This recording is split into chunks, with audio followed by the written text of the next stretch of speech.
All right, great. So, welcome.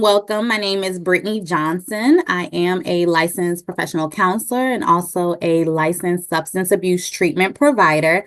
I am going to be walking us through ASAM today, wanting to just let you all know that everyone's cameras today are off and microphones are muted. We will have a chance throughout to have some questions. We're going to do some breakout sessions and things of that nature.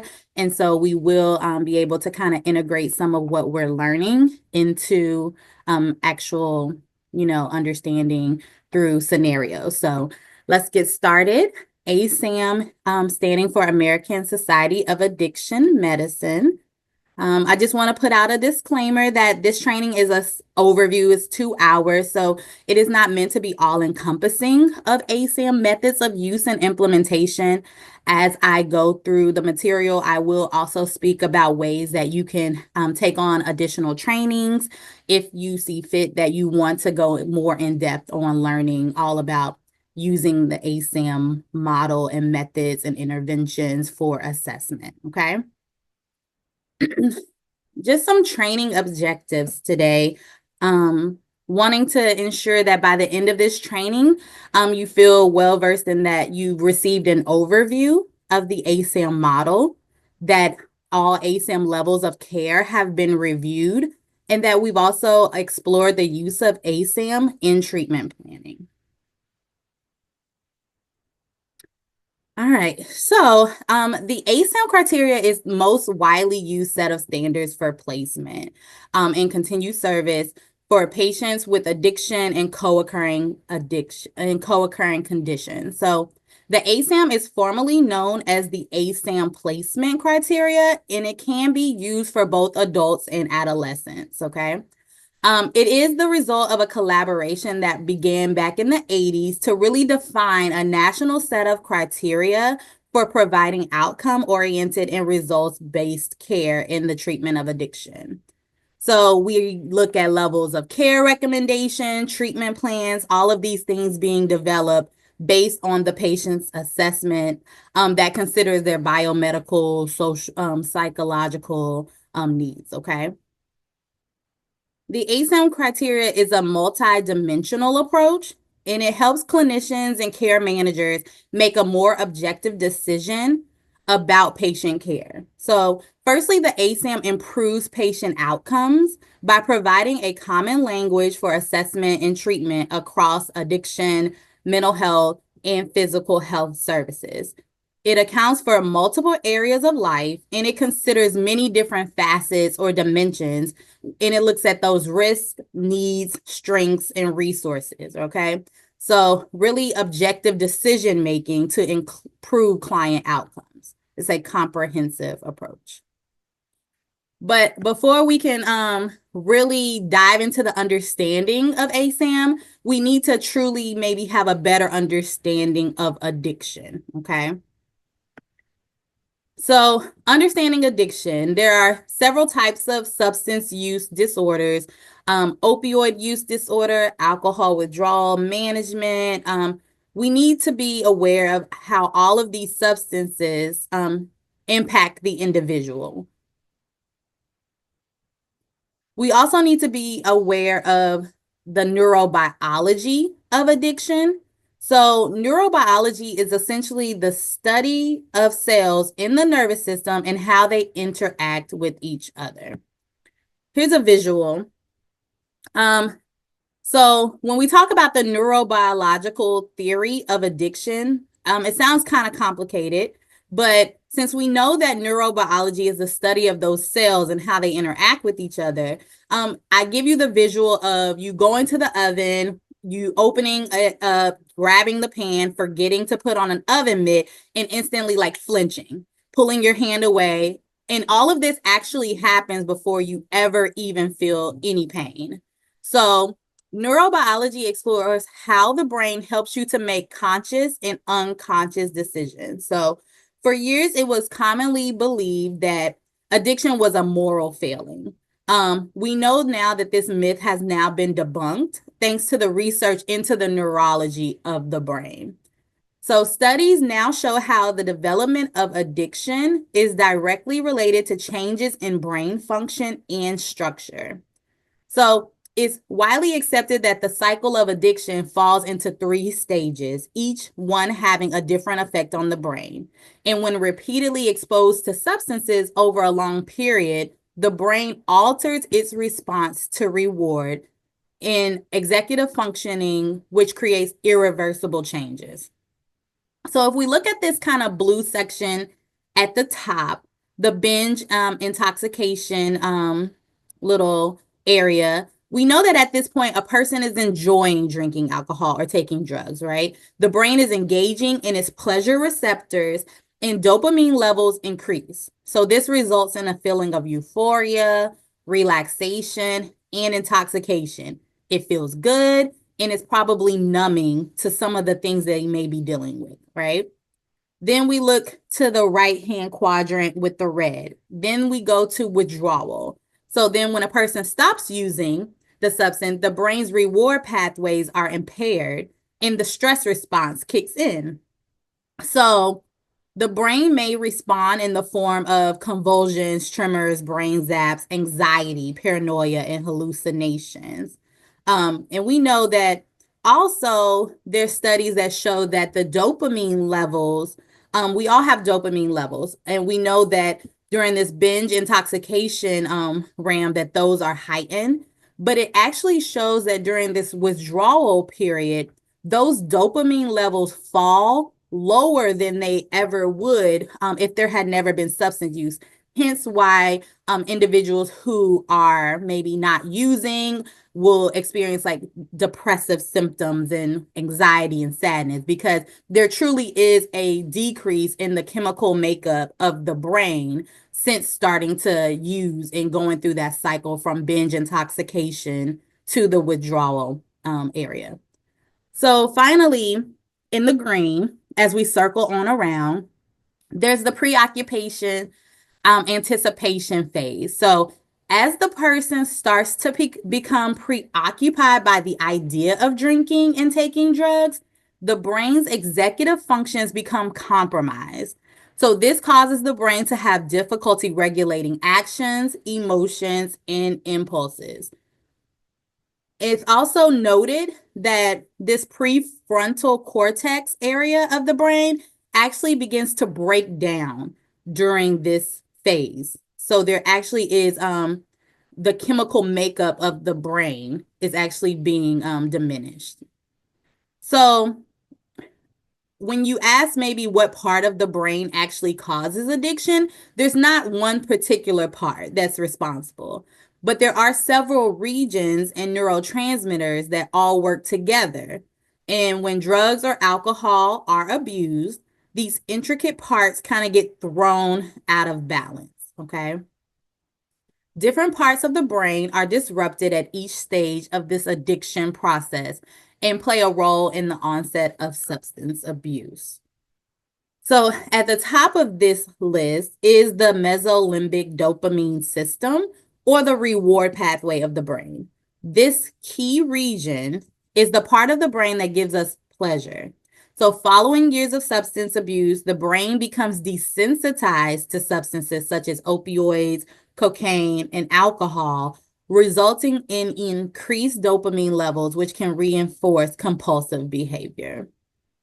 So again, just a good visual showing how each of these phases kind of flow into each other in the damage that it caused the individual due to the damage that it is causing in the brain.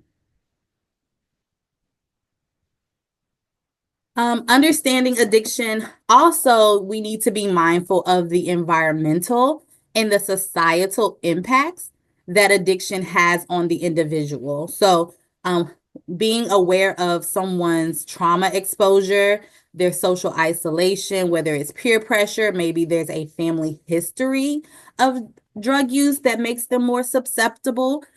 Maybe there's drug availability, low or high SES, depending on what's going on. Norms, military service, media, advertising. So there are lots of different environmental and societal impacts that roll into addiction. So just keeping in mind as we start to move forward and talk about the assessment tool of the ASAM, noting that all of these things play an important role in how we're acknowledging and understanding what our client or our patient is kind of telling us or how they're presenting when we are assessing them. So we have a better gauge on addiction. We're going to slide on past and look at the addiction process, okay? The assessment process, I'm sorry.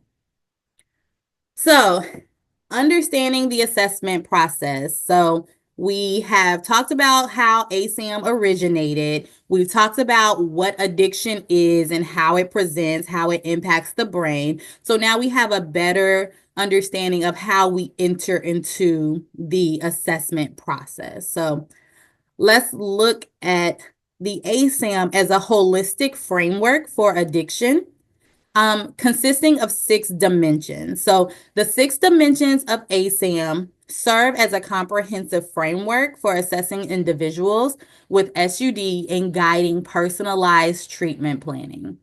It's going to evaluate intoxication and withdrawal potential to determine the need for medical intervention. It's going to consider biomedical conditions that may also complicate recovery, and it's going to address emotional and/or cognitive issues that could impact treatment's effectiveness. Additionally, it's going to assess the individual's readiness to change. This is going to be very crucial for engagement in the recovery process. It's also going to examine the recovery environment to identify a person's social supports and potential triggers. So together, the dimensions kind of facilitate a holistic understanding of the individual's needs, and it enhances the likelihood of successful outcomes. The assessment process with ASAM is wanting to truly look at each individual as a whole person, separate from other individuals. So it's really forcing us as the assessors to take a kind of take off our rose-colored glasses and really understand each individual's what they're going through and what maybe is impacting their motivation and things of that nature. So the initial assessment will gather biopsychosocial information. It's going to assess risk and protective factors and evaluate mental health concerns while identifying co-occurring disorder.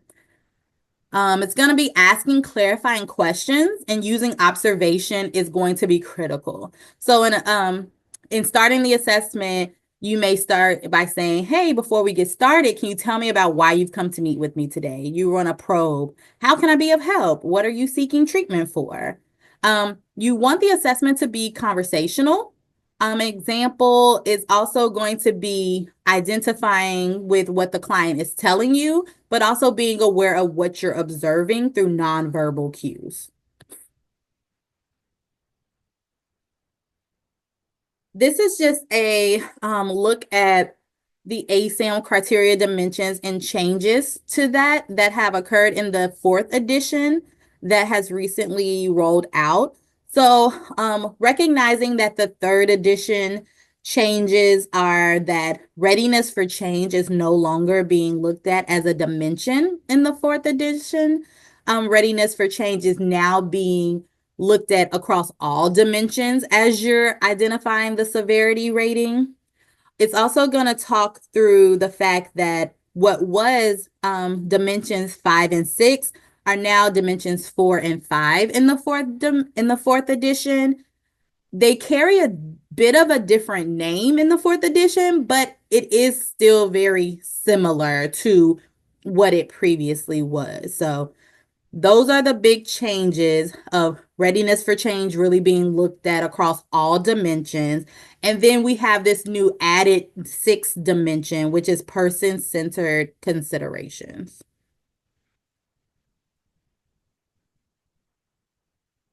So we're going to walk through each dimension. The first being acute intoxication and/or withdrawal potential.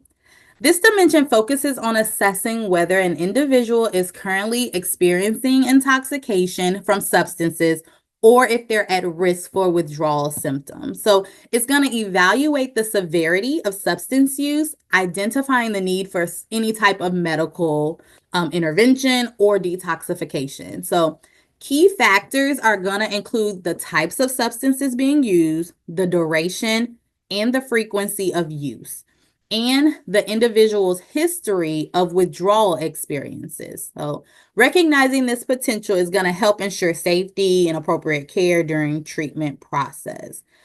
Then we have to look with each of the dimensions, we're going to have to assign a severity score. That's going to just help us to explore where along a continuum does the client or patient lie as it relates to each dimension. So the severity rating is always going to be on a scale from 0 to 4, 0 being none or the lowest, with 4 being the most severe. For this intoxication, withdrawal, and addiction dimension, the severity is going to be assessed with 0 indicating no withdrawal potential, meaning that the client is stable and there's no risk of withdrawal symptoms. A score of 1 reflecting mild withdrawal potential, characterized by occasional mild symptoms that don't signify impaired functioning. A score of 2 suggesting moderate withdrawal potential, where the client may experience symptoms that require monitoring but are not immediately dangerous. A score of 3 indicating severe withdrawal potential. Often this is going to be based on a history of severe withdrawal symptoms that could pose risk. And finally, a score of 4 denoting a critical situation where severe withdrawal is present and there may be immediate medical attention that is needed. So this is going to look like perhaps seizures or delirium, okay? It should be noted that in this section, you may be meeting with a client and asking the questions, having the conversation, when is the last time you had anything, had any alcohol, or when's the last time you had any substances that you've used, and the client may be telling you one thing, but you may be observing something very different. So you want to be mindful of not only what you're hearing, but what you're observing. Client may tell me, oh, I last drank 2 weeks ago, but I may be actively smelling alcohol on their breath during my assessment. Or the client may indicate that, they have never had any type of withdrawal symptoms. And I may be able to note during the interview that they're shaking or they're slurring their words. So these are things to just be aware of, not just listening to what you're hearing, but being aware of maybe those nonverbals that you're observing within the client's behavior. Moving to dimension 2, we have biomedical conditions and complications. So this dimension examines any medical issues or physical health conditions that could affect an individual's treatment for substance use disorders. So this is going to include chronic illnesses like diabetes or heart disease, high blood pressure, any infectious or diseases, hepatitis, or any complications arising from substance use. So maybe a liver disease or respiratory issues. Again, severity scale 0 to 4, 0 indicating there's no medical conditions, while a score of 1 reflects conditions that are manageable without intervention. A score of 2 is going to suggest moderate conditions that require regular monitoring or treatment. A score of 3 is going to indicate severe conditions that significantly impact treatment and may necessitate coordination with medical care providers. And finally, a score of 4 denotes critical medical conditions that require urgent care to address immediate risk. An example to this may be a client presents and identifies with having diabetes and needing to take insulin, right? Where that would fall on that continuum of severity is really going to be indicative of the management of that diagnosis. So perhaps the client does have diabetes and takes insulin, but it's very well maintained. It's been well maintained for years. And so the severity level is going to be lower than perhaps someone with the same diagnosis whose levels seem to be out of whack, has a hard time, navigating and maintaining their sugar levels, this is all something you'll want to be mindful of when we're thinking of the severity level that we're giving in a particular dimension.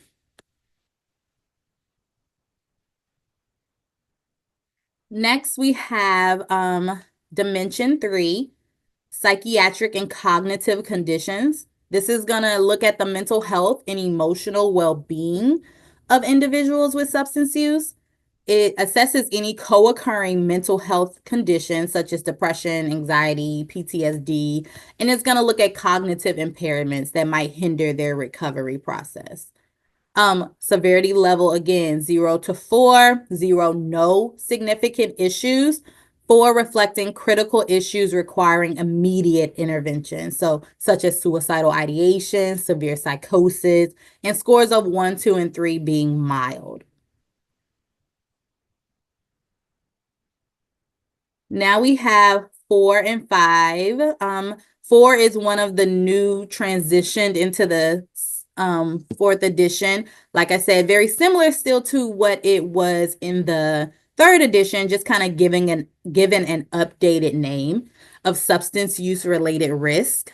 So this dimension assesses the likelihood that an individual will engage in risky substance use related behaviors. It considers the person's recent and historical patterns of use and the potential for dangerous consequences, such as like overdose, DUIs, risky sexual behavior, even criminal behavior. Okay. 0 to 4 on that severity scale, with 0 being none, 4 being that there has been a history of some of these risky behaviors occurring, some of these risks that are related to substance use.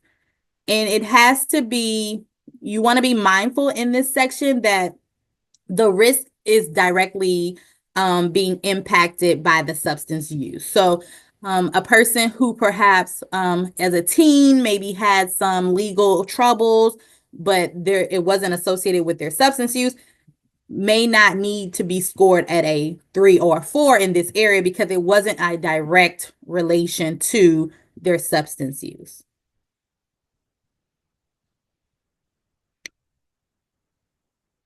Then we have dimension 5, recovery environment interactions.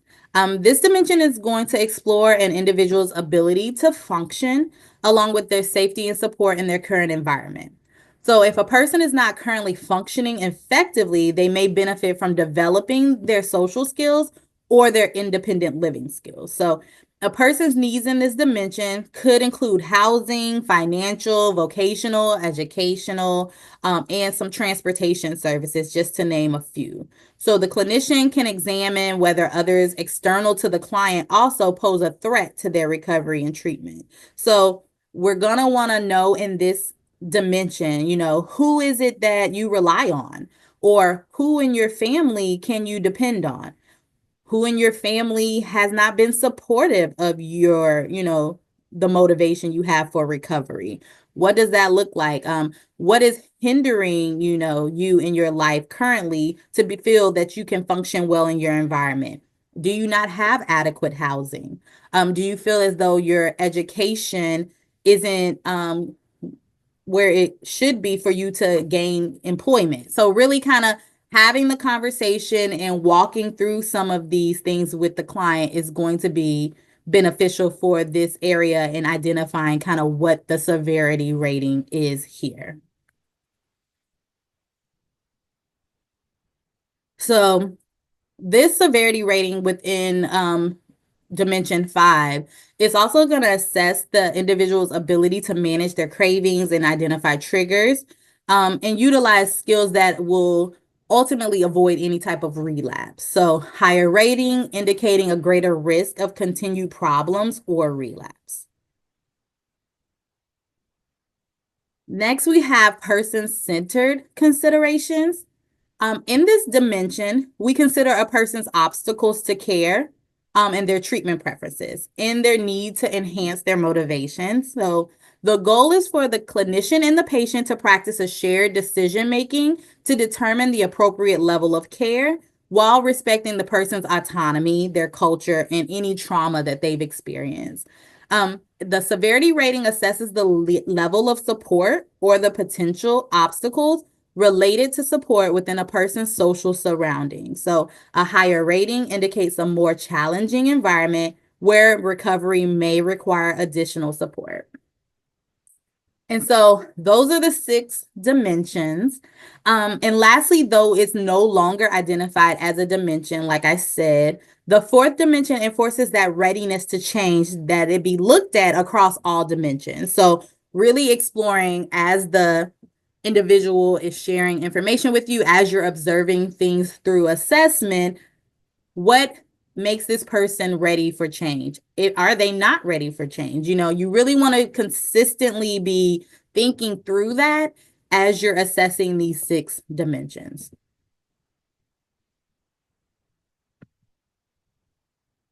So this is just another look at those 6 dimensions and the key concepts that are covered with each.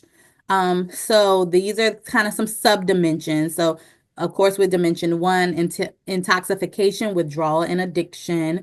We're going to look at associated risk, withdrawal and those risks, addiction medication needs.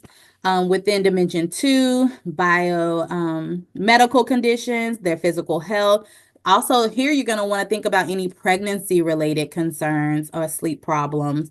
Psychiatric and cognitive conditions, dimension 3. Any type of persistent disability, you really want to focus on cognitive functioning. Dimension 4, we're going to do substance use related risk and the likelihood of risky substance use. Then we have recovery environment interactions. We're going to look at safety in their current environment and support in their current environment. And last, dimension 6, person-centered considerations. We're going to really look at barriers to care, patient preferences when we're thinking through just what may be best for this client. So, we've kind of been able now to understand the 6 dimensions. The next phase, once you're going through assessment and you're evaluating each of these dimensions, and later on, I have a handout and things that you all will get upon the end of the training that makes a lot of this assessment pretty easy and kind of walks you through different questions and ways to really engage with the client regarding these areas. But getting the most information you can in this area is helpful because it's what you're using to now review what level of care is going to be best with the client. So the next step is for us to really look at that level of care and go through each one. It can be quite extensive to understand each level of care. So the next slide is just like a 10-minute break. I know we've kind of gone through the initial part pretty quickly, but I do still want to give that 10-minute break at this time because I want us to be able to come back and really dive into the levels of care.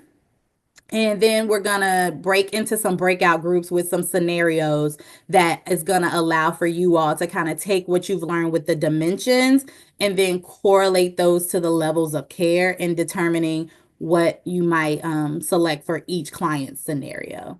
So with that, we're at 10:30 roughly. We're going to take a break till about 10:40. And then we're going to start immediately at looking at all of the levels of care. So, thank you. So, just to reflect on what we discussed, which was the dimensions, the 6 dimensions, and now we're going to move into talking about the levels of care, and then we're going to explore how we utilize those dimensions to identify the levels of care. So, levels of care refer to the varying intensities of treatment services provided to individuals with SUD, and they're going to be tailored to their specific needs and circumstances. They're going to range from less intensive outpatient services to more intensive residential care. ensuring that individuals receive kind of that appropriate level and support based on the severity of their addiction or their recovery goals.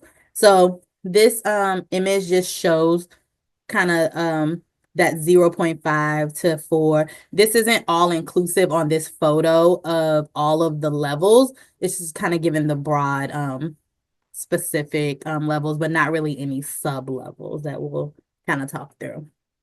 So first, we're going to start with ASAM level 0.5, which is going to be early intervention. It's going to focus on intervention for individuals who may be at risk of developing a substance use disorder. And the goal is to prevent like that onset or more severe issues through education, counseling, and some support.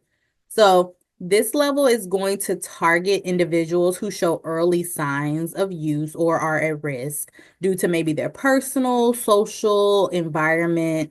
The services are going to be brief interventions, maybe including like some motivational interviewing, some screening, some assessment, maybe some education about substance use risk. And it's also going to be noted here that should you need to at any point at this level, you're able to make a referral to a higher level of care. Okay.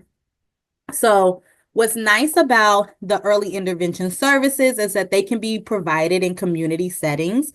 So your outpatient clinic, your school, and also it addresses potential substance use before it escalates. So it's really going to help reduce any risk.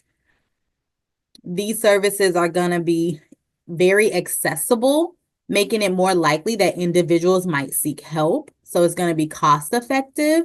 It's going to be a lot less effective. It's going to kind of be that prevention piece when we're thinking of levels of care. So really trying to impact the individual before there is a substance use disorder to reduce any type of ongoing necessary treatment in the future.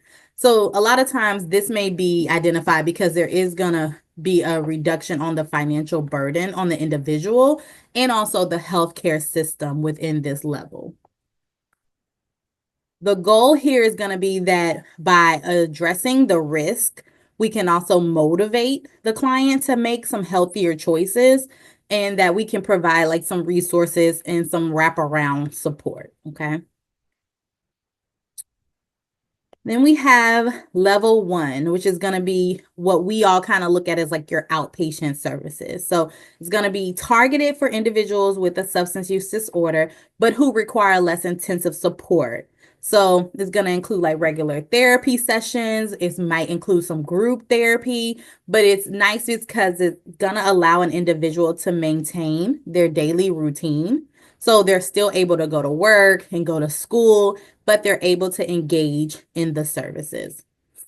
So this too is going to be able to be held at an outpatient clinic, a community mental health center, private pay practices. But what's nice too about level 1 is that it can be done via telehealth platforms for increased kind of accessibility. Again, kind of like level 0.5, offering that flexibility, which kind of encourages individuals to engage because they can still fulfill all of their professional obligations and personal obligations as well. It is important to note that there are additional like sub levels to level 1 that are still within that outpatient kind of grouping, but are just a bit more specified as it relates to maybe what may be most important in that level or what you might look at when determining between those sub levels within level 1. When I provide the handout for us to review during the scenarios, you'll be able to kind of see what I'm speaking about as far as the sub levels. Okay. So then we have ASAM level 2 is going to be intensive outpatient services. It's going to focus on the intensity of treatment. So intensive outpatient is going to be several different interventions happening throughout the week. And it is designed for those who require more than just a basic outpatient care, but they don't necessarily need 24-hour supervision. Okay. So it's gonna, like I said, involve kind of structured treatment sessions that are gonna address their specific needs. So education, counseling, groups, all of those things can still be involved. So the goal is that they're gonna achieve some stability, but it's gonna foster a deeper kind of understanding of their addiction and their recovery process with a lot more oversight. So in this level two, there also may be instances of, drug testing and a lot of these other factors that are ensuring that the client is engaging and maintaining their recovery.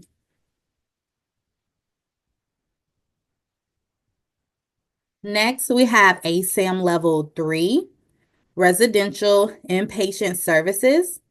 ASAM Level 3 encompasses residential and inpatient services that provide 24-hour care for individuals with substance use disorders and who require a structured and supportive environment.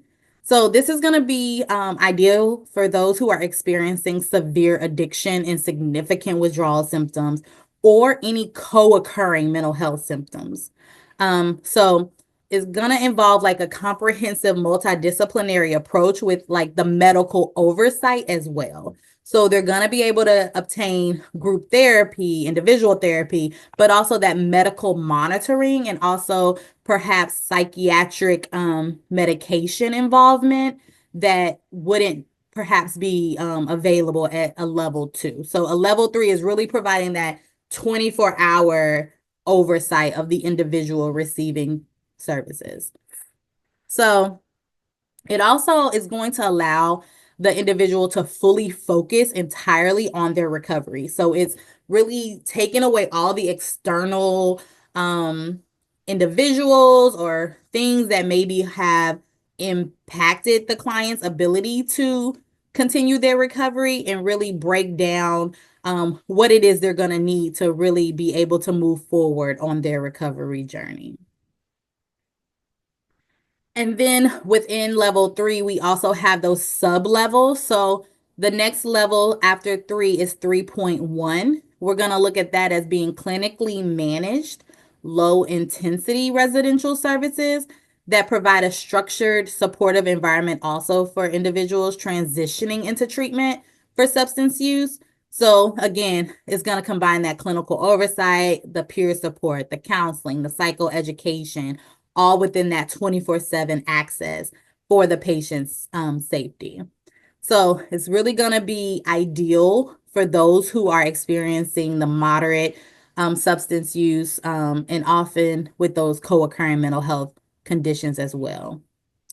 And ideally, candidates in this level have completed more intensive treatment, but they need maybe continued support. So maybe they've stepped down from level 3.7 or 4, and they're just continuing to step down, but they're still in need of that 24/7 support. There's been progress, there's been some improvement, some growth, some strengths, but there's still that need for assistance. And now we have level 3.5. It's going to be clinically managed medium intensity. It's going to offer a higher degree of clinical oversight and support. And also medical, psychological needs are going to be able to be met there as well. And so with that, it can work with someone who does have a co-occurring diagnosis.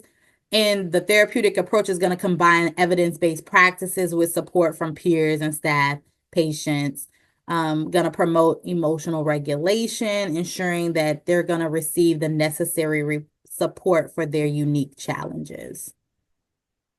3.7. So all of level three is kind of under that same gradient of 24/7 care. It's just going to be based on the intensity of the residential services. So again, 3.7, clinically the same, providing all of the same stabilization services. But in this particular level of care, a patient is going to present perhaps with acute withdrawal symptoms, so severe co-occurring disorders. So we're still looking at the continuum and the variant of the how severe the co-occurring disorders are within level 3 based on the 3, 3.1, 3.5, 3.7. So the focus of 3.7 is to create a safe environment where the individual can receive their intensive medical and their therapeutic support, and also still work toward building that foundation for recovery. And finally, we have ASAM level 4. It's going to be medically managed intensive inpatient services. So this is for individuals with severe substance use disorders who require 24-hour medical and nursing care.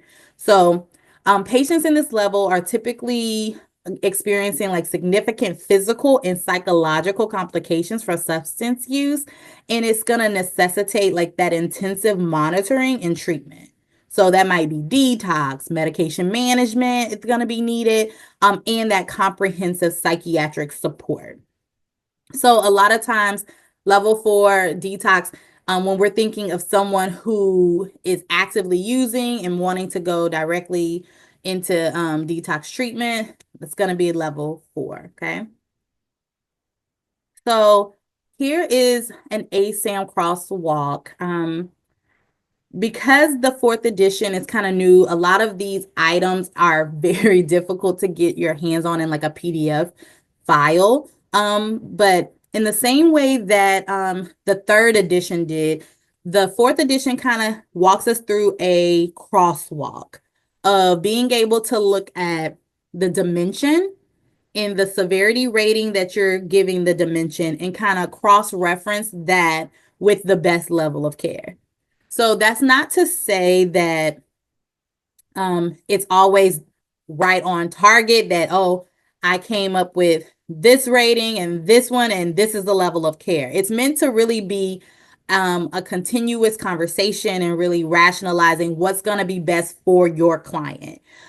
So a way that you typically can kind of get in the ballpark of where you need to be as far as level of care is to take the severity levels 0 through 4 that you've maybe identified for each dimension and divide them by the number of dimensions to get a score. I say that you can utilize that, but I wouldn't rely only on that to identify the level of care, because we're wanting to be specific about the individual that we're serving so that we provide the best care for that individual. So what may be 4 for one person with the same scores and the other person has 4, automatically looking at level 4, we may say, but based on these other aspects that I've observed, or based on their readiness for change, I might look at 3.7 because they have shown us a readiness for change. Or I may say there's no readiness for change. So yeah, a level 4 is going to be best. Like, you really just need to be mindful of who you're assessing, looking at them as the individual and not assessing them as like a group of symptoms, but really looking at the individual when thinking about this crosswalk. So I say that to say use it as an aid, but not to be all encompassing of it only being the right way to assess what level of care is best for the individual. Okay. And so I have this to provide to everyone at the conclusion of the training today. I have a version that I'm going to provide for you all to use when we do the scenarios coming up.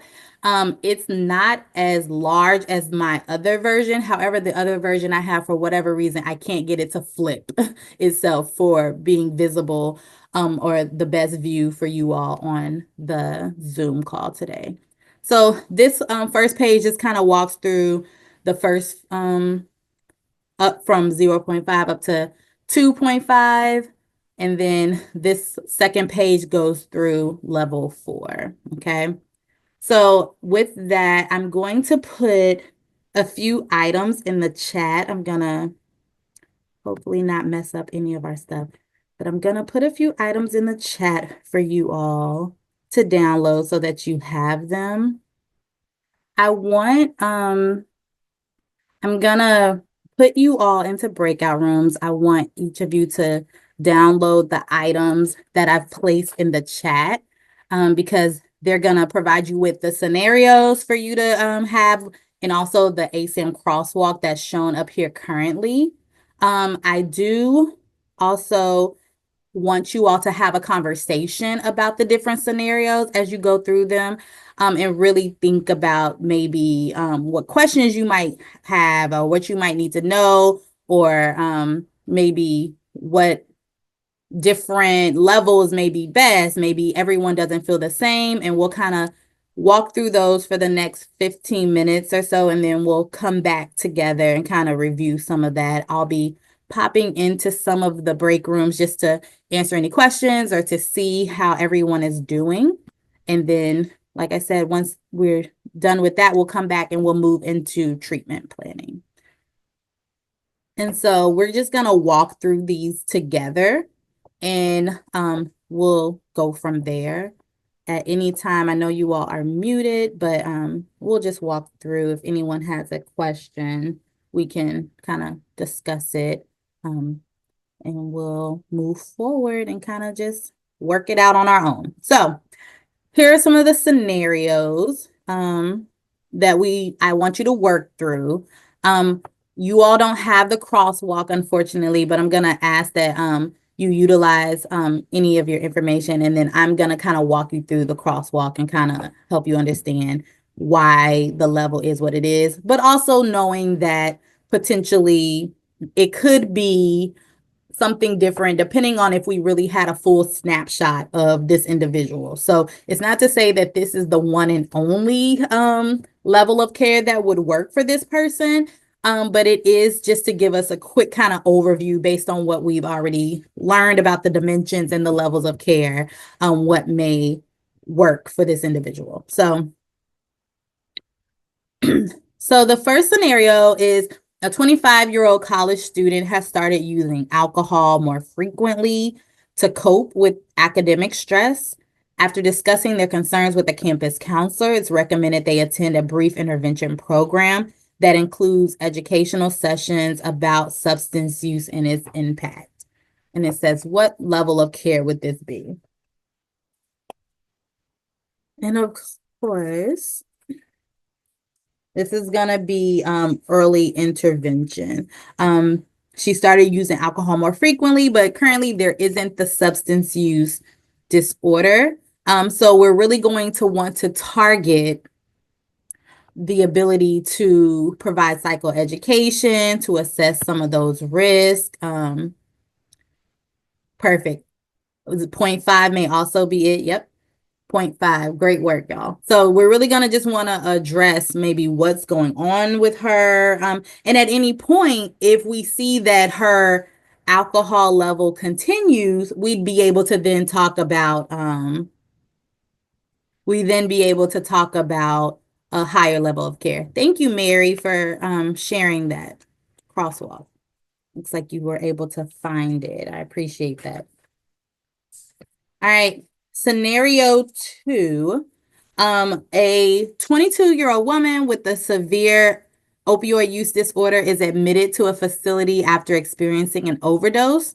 She receives 24/7 medical supervision and participates in various therapies, including cognitive behavioral therapy, CBT, and family therapy, focusing on her recovery and coping strategies. Level of care. Okay, we have some 4s. We have 3 to 4, 3.7. Mm-hmm.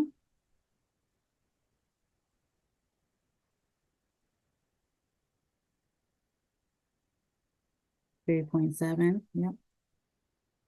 I think it could be, I would say more so in the 3s, but I can definitely see those of you who picked 4.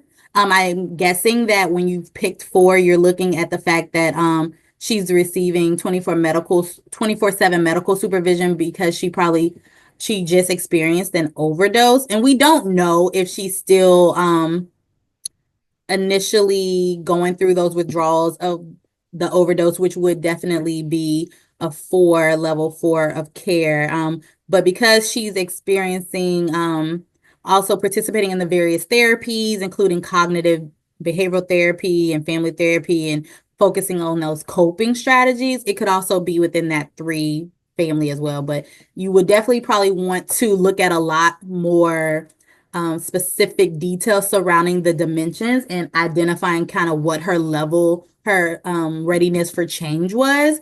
And that may help you to really navigate between kind of that 3 and 4 spot.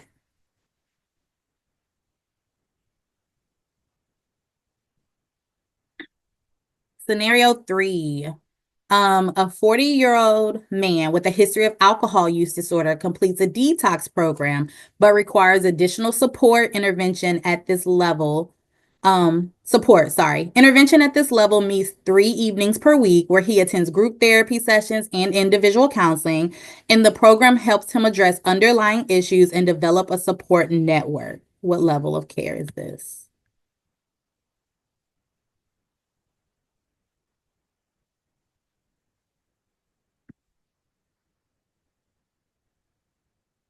Yep. All of you are right on track. That intensive outpatient. Yep.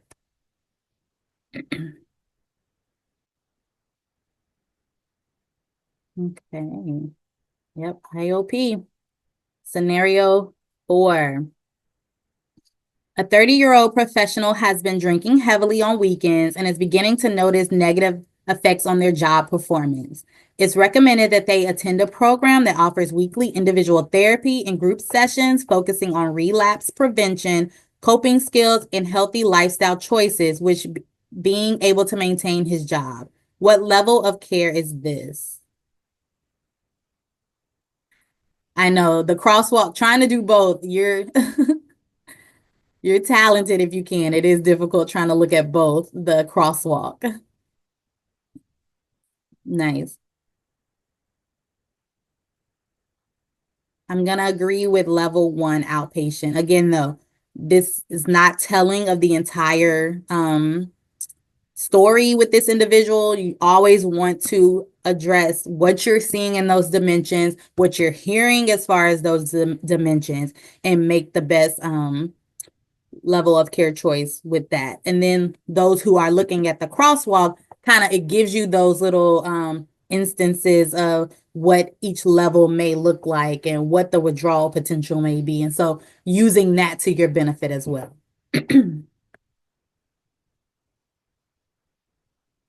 All righty. Scenario 5. 28-year-old individual in recovery from methamphetamine use requires a structured environment but has stable medical conditions. It's recommended that they participate in group therapy sessions and engage in life skills training, helping them transition to outpatient care. What level is this?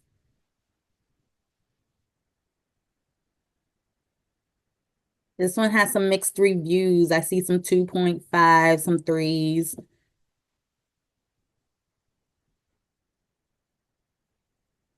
3.1 is what I'm gonna agree with here. I think the last person I see who said 3.1 is gonna be Melanie, Yana.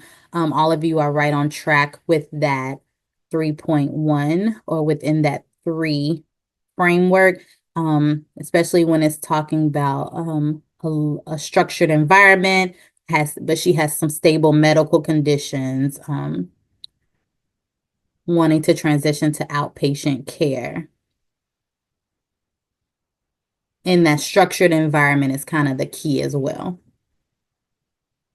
Scenario 6. A 45-year-old woman with a dual diagnosis of alcohol use disorder and depression enters a program after a crisis that involved suicidal ideation. She receives intensive therapy and medical management, including psychiatric support to address both her substance use and mental health challenges.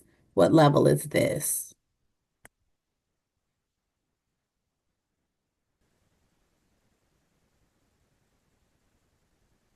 We're across the board here. 3.7. I'm agreeing with 3.7. Yes. It's remember that 3.7 is characterized by a high degree of clinical intervention. And they're going to be presenting with acute withdrawal symptoms, severe co-occurring disorders. And especially with that psychosocial instability, we're looking at her talking about having the suicidal ideation, recent crisis. So 3.7 is going to be a good level of care for her. Scenario 7, 35-year-old man recently relapsed after completing outpatient treatment. He requires an intervention that provides a higher level of care with more frequent individual therapy and medical oversight. The focus is on stabilizing his mental health and developing a robust relapse prevention plan. What level of care is this?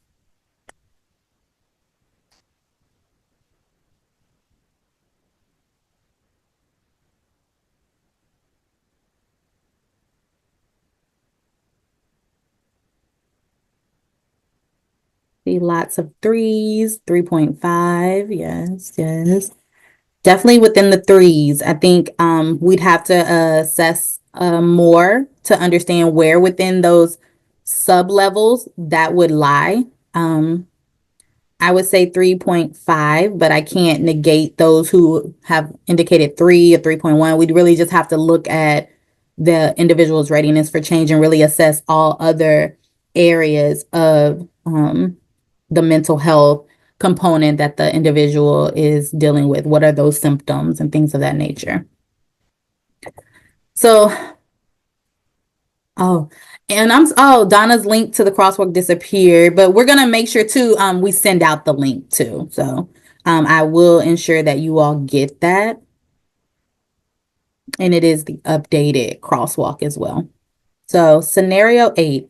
A 50-year-old man arrives at a hospital after being found unconscious due to a combination of alcohol and benzodiazepine overdose. He is admitted to a program where he receives continuous medical monitoring and stabilization, along with psychiatric evaluation and treatment to manage withdrawal symptoms. What level of care is this?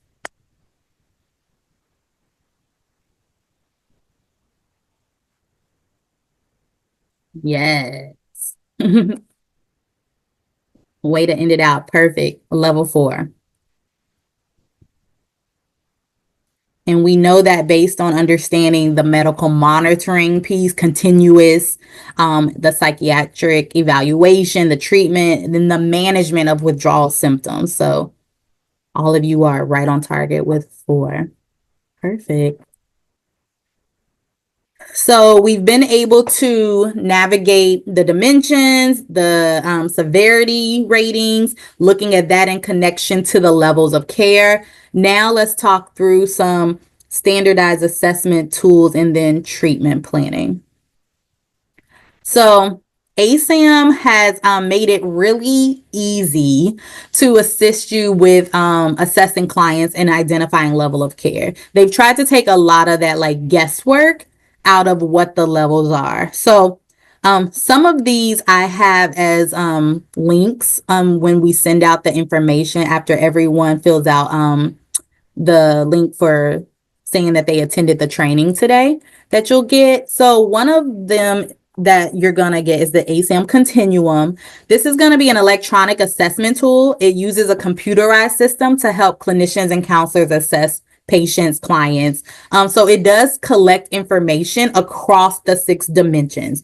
And what's nice about it is it is able to then generate like a report based on kind of the responses to any of that questioning. Also, some standardized tools that ASAM has is this code triage. Now, this is going to be computer guided and it's going to require like an additional payment to have this system. But ASAM has created this computer guided tool that generates like the initial level of placement as well, kind of the same as the continuum. The difference just being that you don't have the narrative that it provides at the end. It kind of just generates a score for you.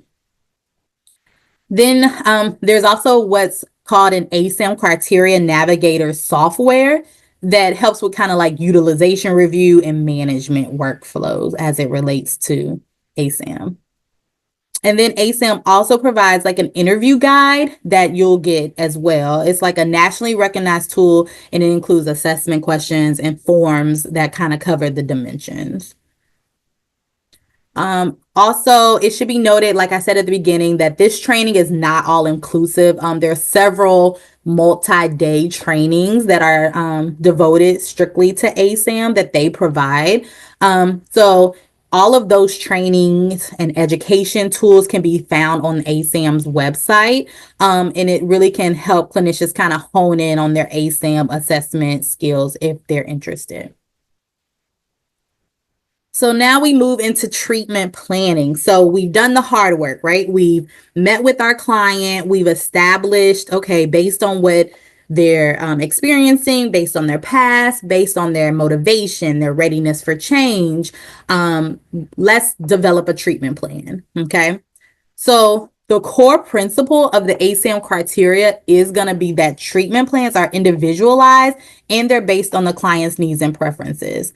So they're informed by the multidimensional assessments that were discussed previously. Everything that you have gained as information from this client is going to impact what this treatment plan consists of. Okay. When creating the client's treatment plan, you're going to want to ensure that you're capturing the following: the concerns that were observed within each dimension, the client's strengths, and the client's preferences and barriers to care.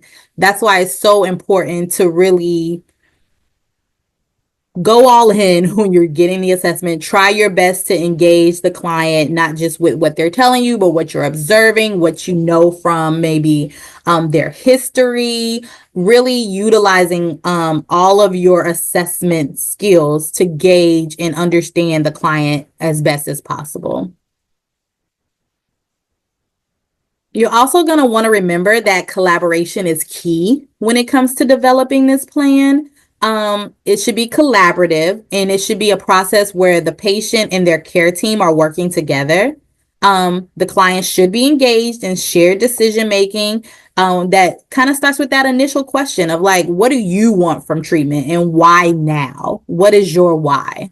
Clinicians should work with the client to explore what has worked previously and what hasn't.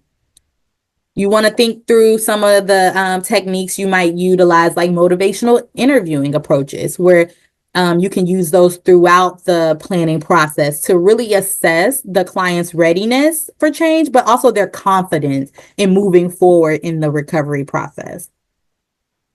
We always want to make sure that our treatment planning is being conducted in a trauma sensitive and culturally humble manner.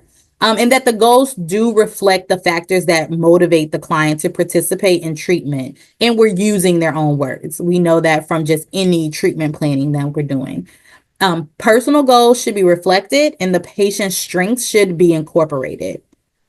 You also want to think about maybe involving the family unit. This can be an important component of treatment planning. This involvement can be helpful for the client and the family, right? It can increase treatment engagement and really completion and improve overall outcomes. Treatment planning should also consider the need for family-focused interventions such as family therapy.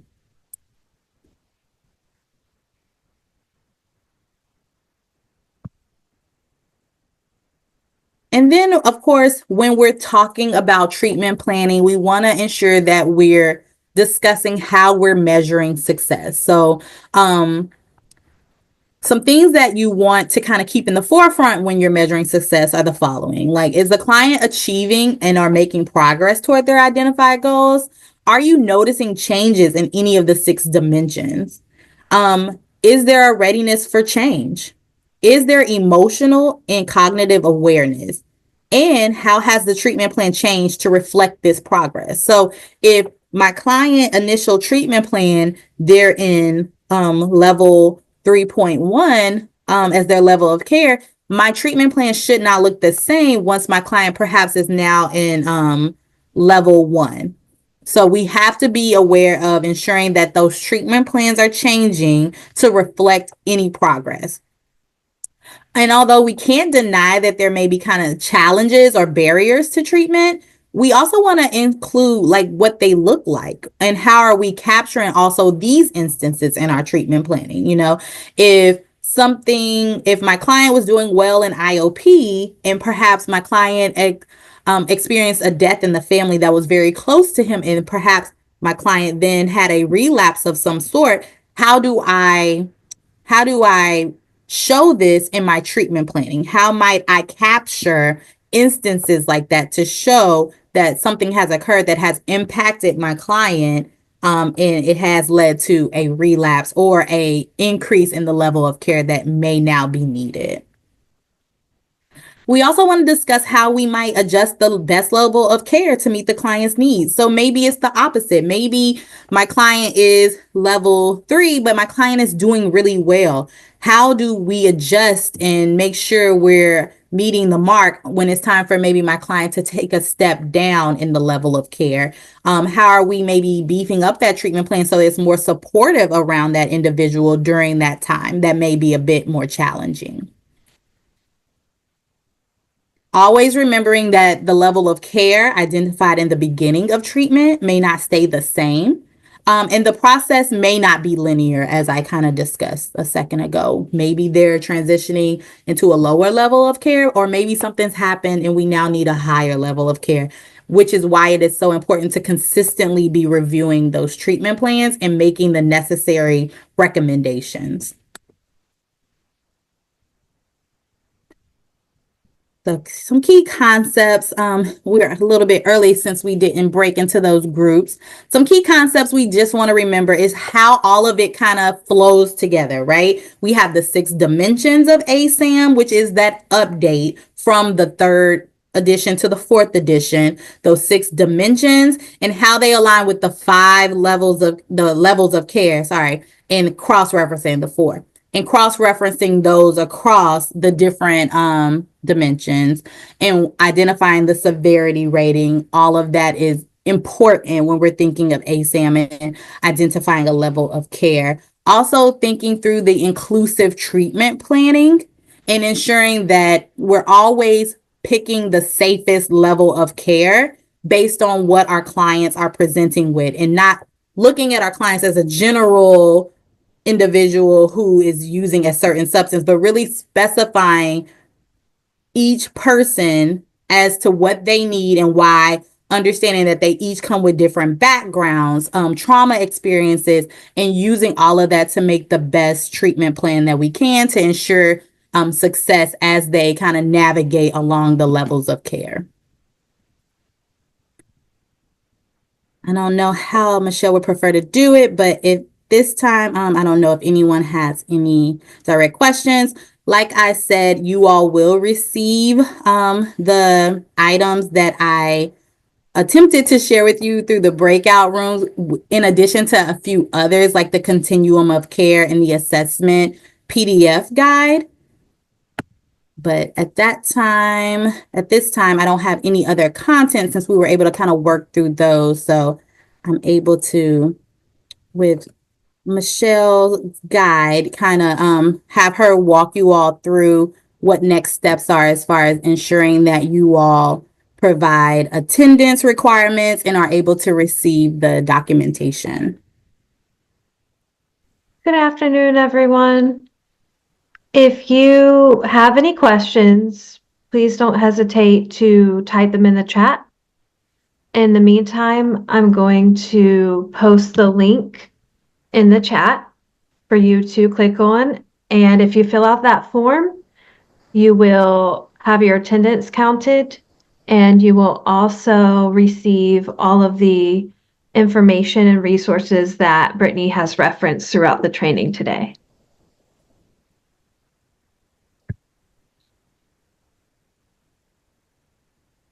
Great. Thank you all. Enjoy your Thanksgiving this week and have a great rest of your day.